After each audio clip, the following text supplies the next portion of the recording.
Highway. రాత్రి సమయం కావడంతో వాహనాల రద్దీ లేదు.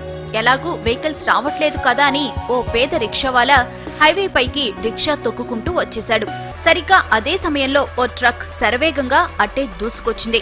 ట్రక్ డ్రైవర్ రిక్షావాలాను గమనించేంత టైం లేదు. బ్రేక్ వేసేలోపే ప్రమాదం జరిగే పరిస్థితి వచ్చింది. సరిగ్గా అదే సమయంలో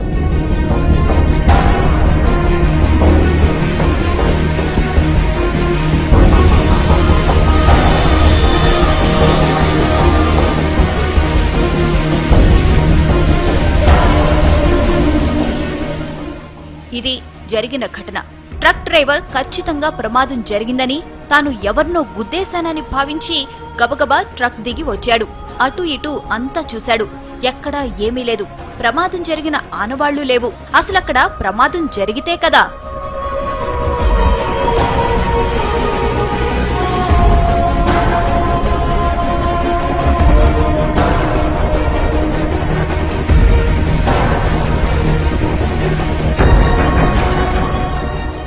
రిక్షావాలాను రక్షించిన అదృశ్య శక్తి అతణ్ణి రోడ్డు పక్కన విడిచిపెట్టింది. అతడు ఆరోగ్యంగా ఉన్నాడో లేదో తెలుసుకుంది. అతడు సరిగ్గానే ఉన్నాడని భావించి అక్కడి నుంచి మెల్లగా వెళ్లిపోయింది.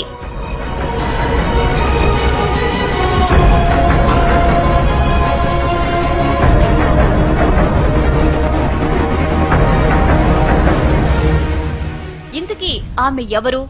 అంత వేగంగా ఎలా వచ్చింది? ప్రమాదం జరగకుండా ఎలా అడ్డుకోగలిగింది? ఆమె రాగానే మెరుపు ఎందుకు వచ్చింది? ఇలా ఎన్నో అనుమానాలు, ఎన్నో అంతుచిక్కని ప్రశ్నలు.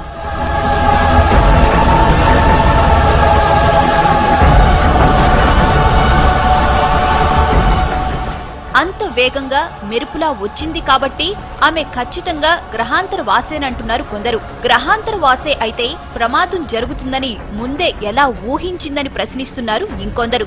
అసలు గ్రహాంతర వాసికి మనిషిని రక్షించాల్సిన అవసరం ఏముందంటున్నారు. పైగా తల వరకు కప్పుకున్న డ్రెస్ కోడ్, నడక, నడత అన్నీ మానవుల తరహాలోనే ఉన్నాయి. అందుకే ఆమె గ్రహాంతరవాసి అనేందుకు అవకాశాలు లేవంటున్నారు ఇంకొందరు.